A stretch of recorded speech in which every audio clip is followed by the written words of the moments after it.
In September 1992, a group of hunters stumbled across an abandoned bus in the remote Alaskan wilderness. Inside, they found the curled-up, badly decomposed body of a young man. Next to the corpse, they discovered a camera containing dozens of haunting self-portraits taken during his final days, along with a journal filled with broken, desperate entries that, when pieced together, told the story of a short but remarkable life. Chris had been born into a wealthy family, but his values never matched his privileged upbringing. Despite having every material advantage, he was deeply detached from wealth. He drove a beat-up old car, earned a full scholarship through academic excellence, and graduated from Emory University with honors. With his credentials, he could have easily gone on to Harvard Law, but instead of joining the ranks of the elite, Chris made a shocking decision. He donated the $24,000 he had saved during college to a hunger relief charity, cut up every piece of ID he owned, and set off on a journey with no plans, no ties, and no way back. He longed to return to a pure, natural existence, far from the noise of society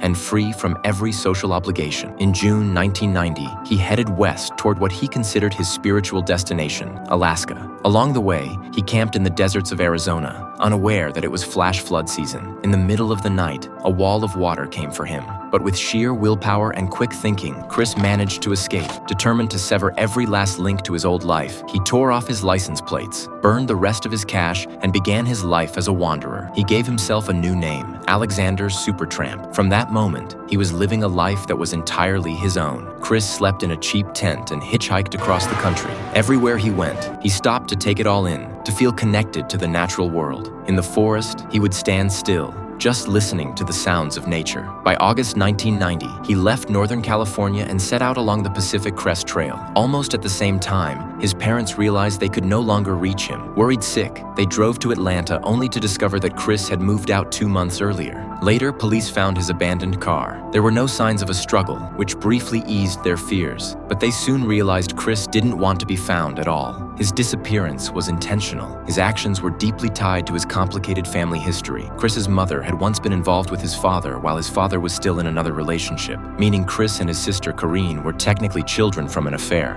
What looked like a perfect, wealthy home was, in truth, built on lies.